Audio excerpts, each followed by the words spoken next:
So hello everyone and welcome. Before starting, let me briefly introduce the YAF project. YAF, which stands for Yeast-Based Solution for Sustainable Aviation Fuels, focuses on developing different technologies to produce sustainable aviation fuels from two different perspectives, biotechnology and also catalysis. Within this project, we have created different scenarios to disseminate our results. And in this contest, YAF Talk series, we have created this YAF Talk series as a very open space to discuss, to explain our concerns about general ideas of the project rather than doing a formal presentation. So this session is titled Reconnecting SAF Research and Policy. And here I aim to explore how these two words, research and policy, can better interact to accelerate the development and deployment of sustainable aviation fuels. So at this part of the talk, I will introduce myself. I am Jennifer Cueto. I am Senior Assistant Researcher in the Thermochemical Processes Unit at IMDEA Energy.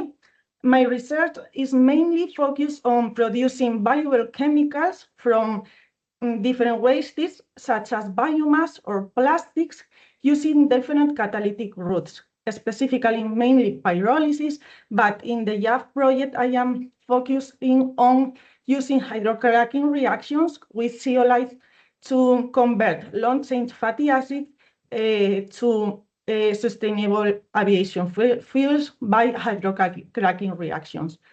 I am very pleased to join today by two excellent speakers, colleagues, and I will let them briefly introduce themselves. Marta and André, the floor is yours.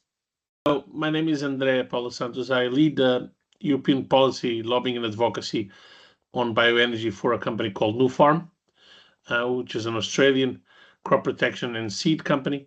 And within our seed division, we're working to expand the available pool of feedstocks for SAF and also for road fuel with intermediate crops. So an intermediate crop called carinata is our main focus at the moment. I'm based in Brussels, Belgium, and my work sits right at the intersection of sustainable aviation fuels, regenerative agriculture, climate policy. I'm focused on how we can bring new low-carbon feedstocks into the SAF system, especially intermediate crops, and make sure the EU rules actually enable them to scale, to go from research and development to actually scale up production. That means working with policymakers, industry, farmers to turn regulatory ambition into something that can actually be deployed and scale up on the ground. Thank you. So I guess it's my turn. So thank you for being here today. My name is Marta Yabar, and I'm doctoral candidate at Bioenergy pilot plant, working within the YAF project as well. And my research focuses mainly on downstream processing for the microbial oil recovery. And we aim to develop more sustainable and scalable strategies for this production of SAF, or sustainable aviation fuels. And I have background in bioprocess engineering, and mainly my background so far was in the biopharmaceutical industry before coming to this one. So thank you. Okay, Marta, André, thank you for the introductions. We can move on now to the talk. So to get the conversation started, let's take a step back and look at the current context, especially from a regulatory perspective, which we know that nowadays plays a key role in shaping how SAF technologies can evolve. So the first question is to André. So André, how current regulatory frameworks are supporting or not different SAF pathways? Well, at European level, the EU has built a regulatory framework that both enables SAF and shapes which pathways can realistically be achieved. From this regulatory framework, three pillars matter the most. First, the Renewable Energy Directive, which is in the third iteration, and soon we'll have a fourth iteration for the period 2030-2040, sets the sustainability rules and determines the feedstock hierarchy, determines what are the most sustainable feedstocks, and then the ones that, and those therefore need to be additionally promoted. Namely, the red caps the Annex 9B feedstocks, which are used cooking oil and animal fats at 1.7%, and promotes Annex 9A feedstocks, so advanced feedstocks and renewable fuels of non-biological origin through double counting and minimum shares. So the red is like the umbrella directive that looks at the sustainability. Then there's a lex specialis, as we call it, the Refuel EU Aviation, which creates demand. Basically, it sets a target for SAF incorporation of 2% in 2025, and then 6% in 2030, and then in 2035 goes to 20%, all the way to 70% in 2050. The Refuel of Aviation also has a dedicated renewable fuel of non-biological origin sub-target, and therefore it sends a very strong long-term signal. But it also narrows the eligible pathways of feedstock. Only advanced biofuels, RFNBOs, and recycled carbon fuels qualify. Crop-based biofuels are completely out. So we need to find non-crop-based or non-food-based biofuels as another solution, like intermediate crops, which Refuel Aviation accepts, as long as they are in the Annex 9 of the Renewable Energy Directive. Finally, I should also speak about the ETS, which also has an aviation component, and state aid, which also allows member states to provide some support for SAF deployment.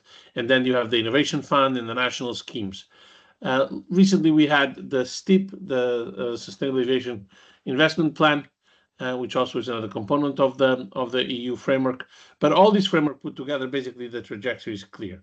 You need to ramp up SAF, probably HEFA, so the traditional aviation fuel made with lipids through a hydrogenation process is the pathway now, and then advanced biofuels scaling up next, and RFNBOs as a long-term destination. This is the big picture of what the framework really does. And now I will move on to Marta, talking about development of new SAF technologies and how you can prioritize between performance, scalability, and compliance with the policy requirements I mentioned before. So thank you, André, for your insights. So ideally, the goal will be not to prioritize performance, scalability, or policy independently, but to find a balance between the three. Like a successful process should perform well, be scalable, and fit within the regulatory frameworks without requiring major redesign. However, in practice, this balance is not always achieved because many technologies are developed to maximize yields or productivity, but somehow they forget about scalability and they are not scalable at the end of the day. That's why I try to approach process development always with scalability in mind from the very beginning. For example, selecting conditions, materials, or unit operations that can be transferred to the industrial context. Meanwhile, we have policy, and policy defines the framework in which these technologies need to operate. And one of the main challenges is that policy is difficult to predict, while developing a new technology can take many years. So this mismatch makes full alignment challenging. So the focus, I think, it will be in designing processes that are robust and flexible enough to remain relevant despite the potential regulatory changes that they can experience. So that's my perspective. And then I would like to know from your point of view, André, how can research better anticipate industrial constraints and real deployment requirements when developing these new SAF technologies? Well, I think research should stop treating SAF as a lab-scale fuel problem, right? As you said before, it should treat it as a system-scale deployment challenge, right? Chemistry is only part of the puzzle. Even if you have a fantastic feedstock with a great yield, if you don't have logistics, value chain, permitting, financing, certification, and policy-enabled measures in place, then you go nowhere. So I would think that you can almost start about deploying backwards, so not technology forwards. Instead of asking what can I convert into fuel, is like, can I deploy this at scale under the EU rules with real feedstock, real capex, and real timelines? You need to look at the Renewable Directive, see Annex 9 feedstock availability is quite important. We need to understand if we can export or import into Europe feedstock, or we prefer to grow it in Europe, or both. We need to look at GHG accounting rules to make sure that it saves the amount of GHGs that we need. We need to find and remove bottlenecks to go above TRL 6 and 7. So really technology readiness level can collapse at that level. So research should integrate constraints from the beginning to get technologies that are not only innovative, but actually, I would say, buildable. So the four things that I mentioned is feedstock availability, GHG accounting, permits and city constraints, and then removing TRL bottlenecks. And now, Jennifer, I wanted to ask you something here. So to what extent do you think these policy requirements that I mentioned earlier should shape the way we design and evaluate SAF technologies at the research stage? Okay, André, this is a great question. And I think that it really shows how closely research and policy are starting to interact. Policy is clearly a key factor to consider since it defines the rules we have to follow, the direction we need to move in, especially when we think about deployment and real implementation. However, at the same time, as researchers, we don't want to lose innovation. We need a certain level of flexibility to explore new pathways, test ideas, and sometimes even challenge existing assumptions. So if we follow policy too strictly from the beginning, it can feel a bit limiting at a certain point and may prevent us from developing alternative solutions that could be relevant not nowadays, but in the future. So ideally, I think that it's about finding a balance between both worlds. Policy should help guide research and keep it aligned with real needs, of course, but without becoming a constraint too early on. In that way, we can ensure that we develop is at the same time both innovative and realistically applicable.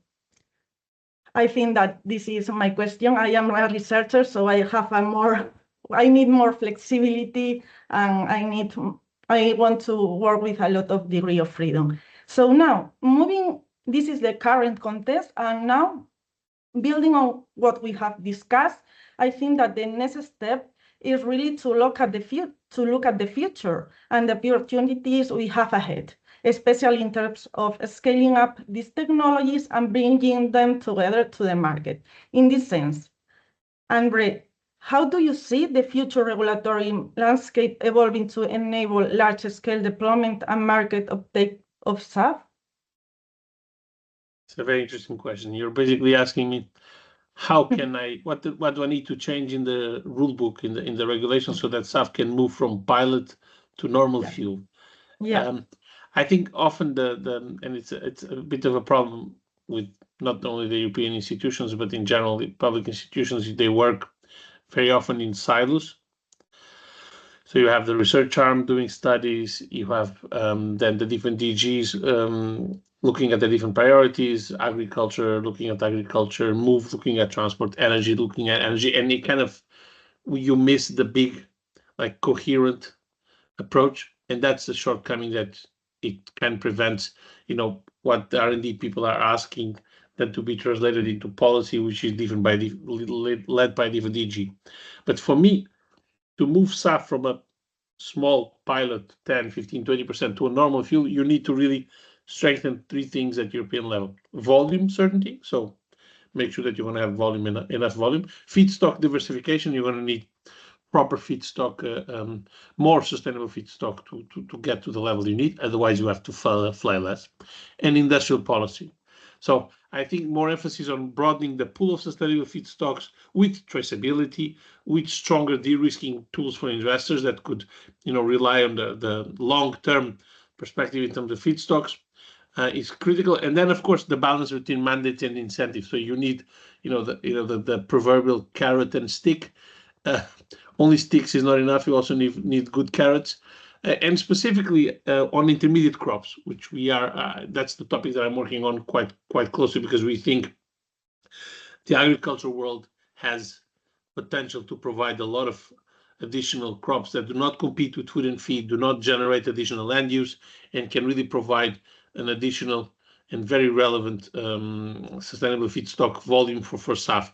We think that EU regulation should enable intermediate crops, so should provide coherence between the Renewable Directive, the SAF regulation, and then, of course, the Common Agricultural Policy, which is an important policy for European farmers.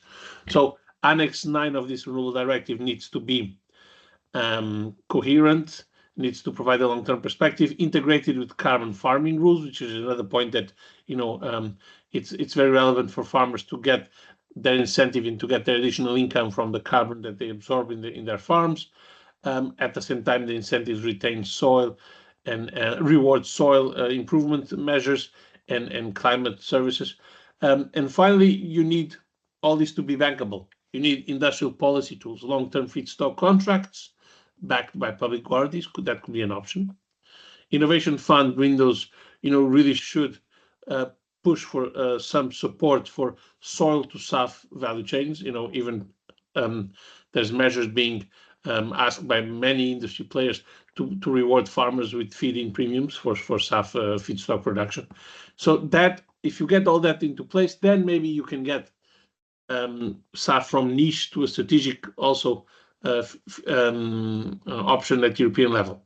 And finally, if I go back to it, and it's very relevant now because you see what happened in the Middle East, the push for European production, European indigenous resources deployment, and shorter value chains that avoid having to come from the Middle East or to places where you don't have stability. You have just now the war situation, would be important. And the EU just launched this week the Accelerated EU, which is another initiative to try to put in place measures to reduce the EU dependence on the Gulf states and so on. And included in that, they mentioned producing more sustainable biofuels in Europe. And I think that's quite important. After this, I have a question for both of you, which I'm quite interested to hear your answer. How can policy, European policy in case, support and guide your research and your scientific,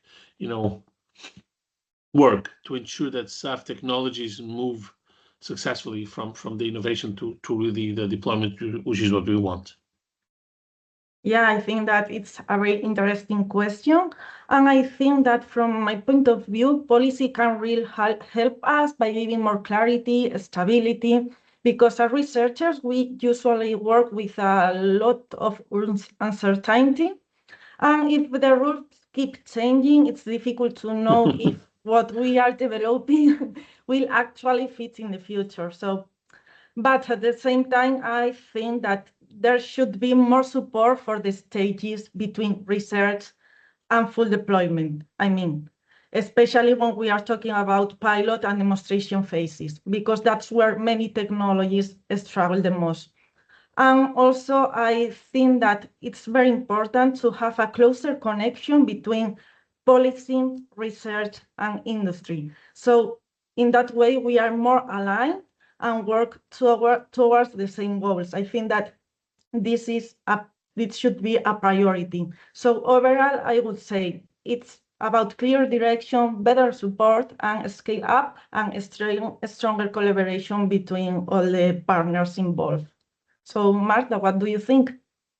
Yeah, I agree. I think policy has made real progress in the recent years, but there is still room to go further and room for improvement there. For example, like aligning the research evaluation criteria with industrial deployability would help to ensure that what gets funded can eventually get built. Like long funding, shared demonstration infrastructure, or earlier industry involvement are areas where small improvements could make meaningful difference. But closing the gap between innovation and deployment, I think it's also a shared responsibility. And that includes the research side as well. So as researchers, we are sometimes so focused on optimizing yields, improving purity, or publishing our next results that we lose the sight of the bigger picture. So the question of whether what we are developing can actually be scaled, or whether it makes economic sense at industrial level, doesn't always make it into the conversation early enough. So while policy can do more to align funding criteria with industrial feasibility and provide longer and more stable frameworks, as you were saying, Jenny, research communities, we can also ask ourselves more regularly, like, why are we doing things and for whom? How can we apply this in reality? So this transition from innovation to deployment will work best when both sides are designing toward the same direction, I think. Yeah, sure. And now I think we are almost at the end of the YAF talk. So I would like to invite our speakers to leave us with one final thought. André, what's your key message that you would like to give to the audience today? Well, my first key message is that we need to keep people engaged and to try to find new solutions for SAF. And it's very nice to see that you have people around Europe looking at this. And if we want SAF to scale, we need to really reconnect innovation with real deployment. So technologies need to be designed in a way that can be really built, and policies should enable them and not constrain them, but should set up value chains that work for the whole range of stakeholders, farmers, industry, climate activists.